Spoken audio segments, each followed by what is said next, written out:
quels sont les messages de l'enfance de chaque énéatype? Alors, par exemple, pour le 1, ça va être plutôt il faut que tu arrêtes de faire ça. La moindre faute te sera fatale. Il faut que tu surveilles ton comportement. Il faut que tu te tiennes droit. La base 2, ça serait plutôt faut pas que tu oublies de penser aux autres. Hein. Faut pas que tu sois égoïste quand même. Hein? Va aider ton frère. Débarrasse la table. Fais ça avant. On verra après. Toi, pense aux autres. C'est important les autres. Pour la base 3, ça serait plutôt faut que tu réussisses, faut que tu te battes, faut pas se laisser faire, sinon tu seras rien. Qui ne fait rien n'obtient rien. Donc bats-toi et je veux que tu réussisses surtout. Et les meilleurs résultats, soit le meilleur, soit le plus fort, soit le premier. Pour la base 4, ce serait plutôt c'est difficile la vie, il faut que tu l'apprennes. Hein? La vie c'est dur, c'est des bas, des hauts, surtout des bas. On risque de se faire abandonner, on risque de souffrir. C'est comme ça. Il faut que tu tiennes le coup. Pour la base 5, on dirait il faut que tu te protèges, tu saches te débrouiller tout seul, que tu sois autonome. On ne sera pas toujours là, on ne sera pas toujours derrière toi pour te dire ce que tu as à faire. En 6, ce serait il faut que tu te méfies. Hein? Rentre pas là dans le camion avec le vieux monsieur. On ne sait jamais comment sont les gens. C'est un paquet surprise, on ne sait pas ce qu'il y a dedans. On peut être surpris. Dans le mauvais sens. Méfie-toi. Tous les gens ne sont pas dignes de confiance. Bah 7. Faut que tu profites de la vie. On n'en a qu'une, hein. Vas-y, va à fond. Pour le 8, ce serait alors surtout, faut pas que tu te laisses écraser par les autres. Faut que tu te sois fort. Faut pas que tu te montres faible. Faut que tu montres que c'est toi, t'es là et tu gères la situation. Tu montres ce que t'as dans le ventre. Sinon, tu vas t'en prendre plein la figure. Pour le 9, oh, chut, arrête de parler, là, il faut écouter les autres aussi, hein. T'es pas le centre du monde. Hein? Fais de la place pour les autres.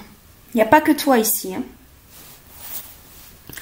Alors, de là, chaque type va avoir un but, une impulsion, quelque chose qui les pousse au quotidien, une quête.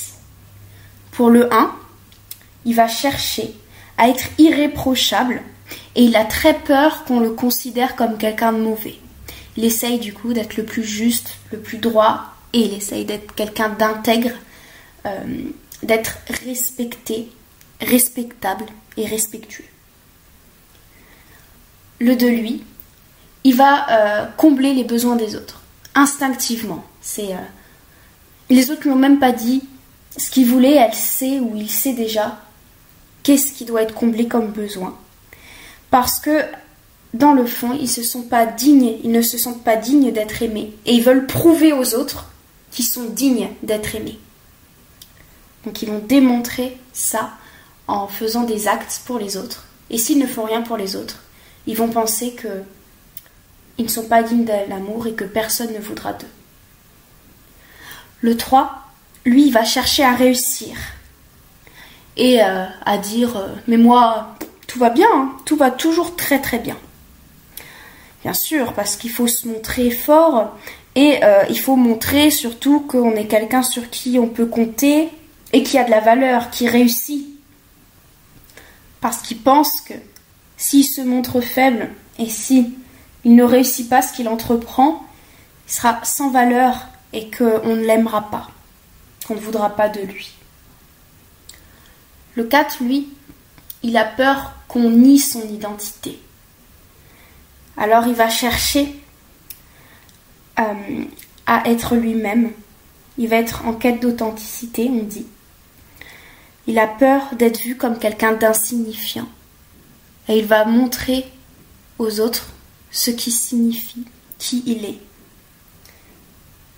Le 5, il a peur d'être incompétent, d'être inutile et bête. Alors il va se spécialiser.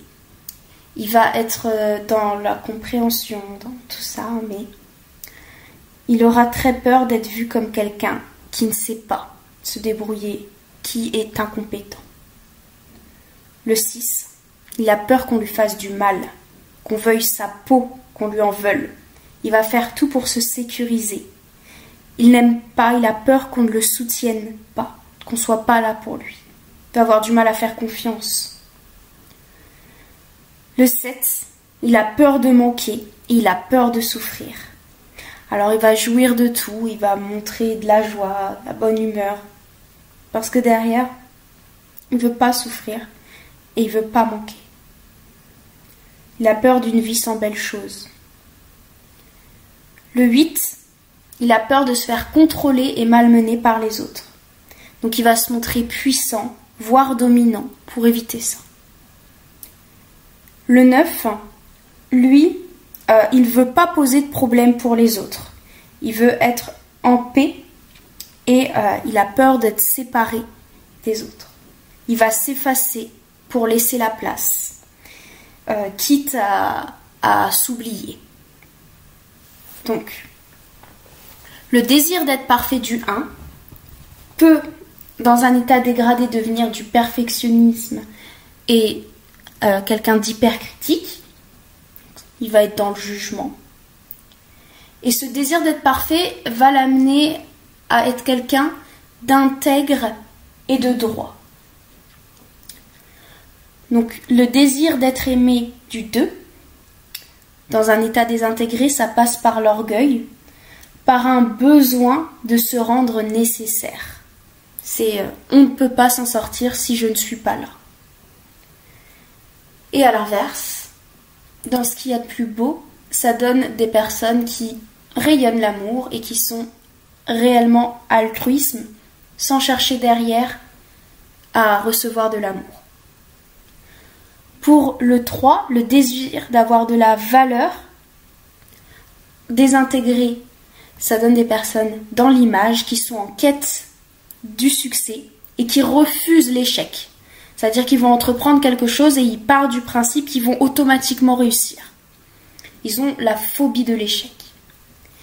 À l'inverse, cette quête d'avoir de la valeur, dans l'aspect positif, ça va donner des personnes ambitieuses qui ont de la valeur et qui ont un certain bagage aussi.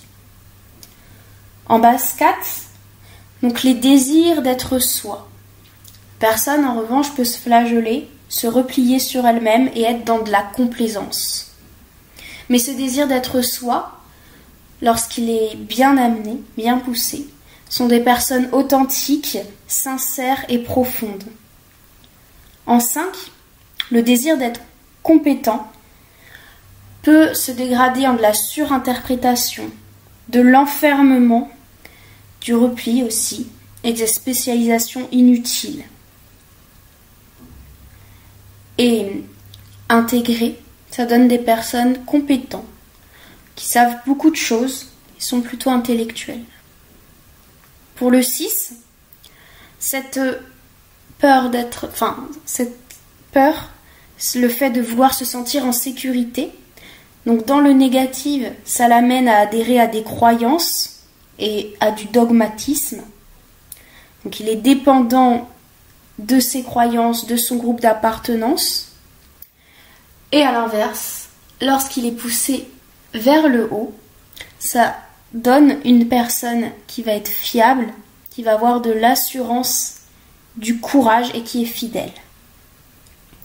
Pour le 7, le désir d'être heureux va l'amener dans le négatif à anticiper la prochaine aventure et à finalement jamais être au présent, puisqu'il anticipe tout le temps ce qui pourrait être mieux à faire après.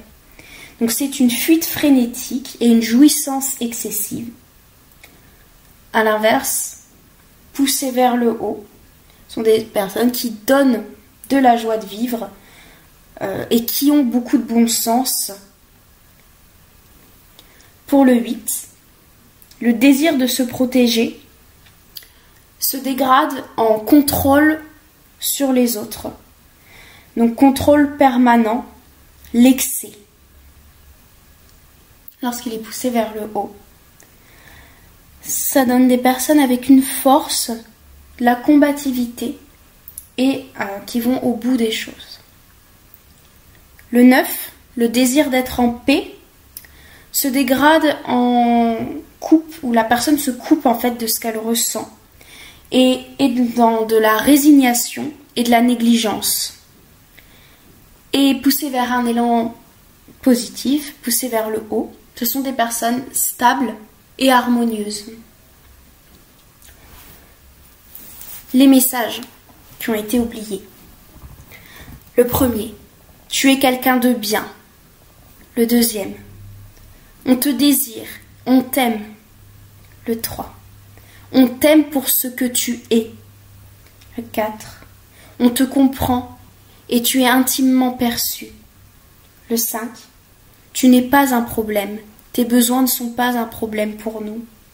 6, tu es en sécurité ici avec nous. 7, on va prendre bien soin de toi, tu vas être pris en charge. 8, on ne te trahira pas. 9, ta présence compte beaucoup pour nous.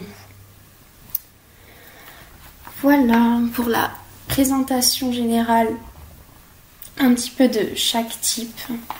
Je vais donner des références là dans la vidéo pour vous inviter à lire et à écouter des vidéos ou à lire des blogs si le sujet vous intéresse.